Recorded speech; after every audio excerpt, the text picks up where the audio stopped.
Kita berjumpa di sebuah masa, kamu dan saya. Masih sama-sama muda waktu itu. Kamu begitu cerdas di balik kacamata bingkai hitam. Saya masih sama, seorang pendiam yang tidak punya banyak hal untuk terlalu dibanggakan. Tetapi saya punya kamu. Sebuah bayangan yang selalu menjadi motivasi untuk kembali ke sekolah di keesokan harinya. Kamu selalu menjadi misteri yang indah buat saya. Dalam diam, saya mengamati mata kamu saat membaca dan membuka lembaran buku-buku itu. Masih dalam diam juga, saya resapi hadirnya kamu di kelas. Cerdas kamu bertutur kata, mengungkapkan pendapat. Saya mampu terdiam lama mengamati semua gerak kamu. Mungkin saya yang lebih tahu bagaimana gerakan mata kamu saat menjawab pertanyaan matematika, bahkan yang paling sulit sekalipun. Saya juga akan dengan mudah mengungkapkan dan menuliskan ekspresi wajah kamu saat bosan dengan soal sosiologi yang terlalu mudah. Penjelasan saya akan terperinci tentang garis wajah kamu yang lelah setelah rapat OSIS seharian. Saya berani jamin, saya akan menjadi juaranya dibandingkan kamu sendiri. Kamu dan saya belum pernah berbicara lebih dari 1 atau 2 kalimat. Bukan karena kamu angkuh, hanya saja dunia kita rasanya terlalu berbeda. Meskipun kita berada di bawah langit-langit yang sama, kita tidak pernah bersisian, meskipun hanya dalam hitungan menit. Saya cukup puas untuk selalu berada di belakang kamu.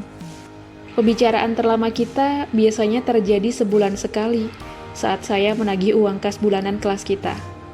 Dengan mata kamu yang teduh, kamu biasanya hanya bertanya, tagihannya masih sama kan ya? Saya pun cuma sanggup mengangguk. Kamu pun dengan sigap mengeluarkan lembaran 5 ribuan dari saku celana kamu dan mengulurkannya ke tangan saya. Dan saya masih ingat betul bagaimana saya begitu menikmati pembicaraan itu meskipun hanya berlangsung kurang dari 5 menit. Kamu tahu tidak? Pagi saya akan selalu penuh semangat, karena di seberang meja saya terpapar pemandangan begitu luar biasa. Punggung kamu yang tegap. Siang pun terlewati dengan menikmati punggung kamu. Punggung yang setiap malam menjadi teman mimpi saya.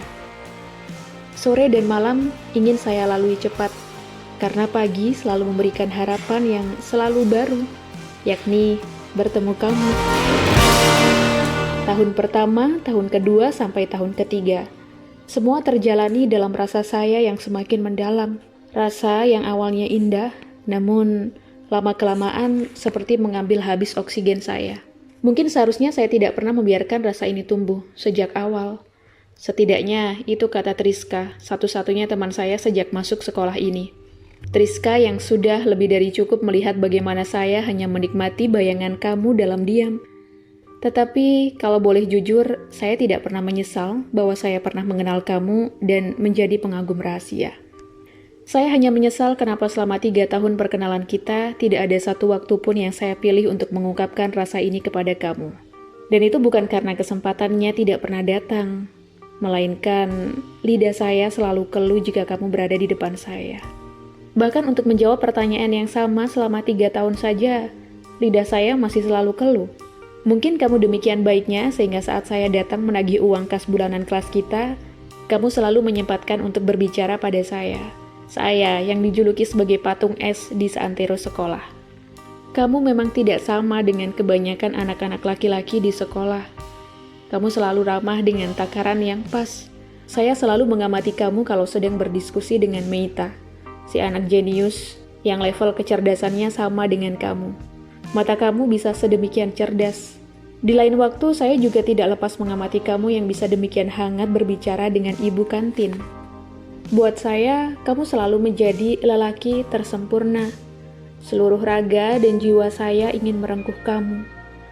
Lelaki belahan jiwa saya. Nama panggilan kamu Krishna, dan panggilan saya adalah Andrea. Saya selalu duduk di belakang kamu, menikmati wajah kamu tiap pagi dari jarak yang dekat namun jauh. Kamu tidak pernah menyadari hadirnya saya. Karena saya, sampai detik ini, tetap setia mengamati kamu dalam diam. Sudah cukup bagi saya, meskipun puluhan tahun sudah berlalu, kamu masih menempati satu ruang, tidak terjamah dan tidak akan pernah tergusur. Meskipun di samping saya sudah ada sosok lain, kamu akan selalu menjadi K dalam kamus kasih saya.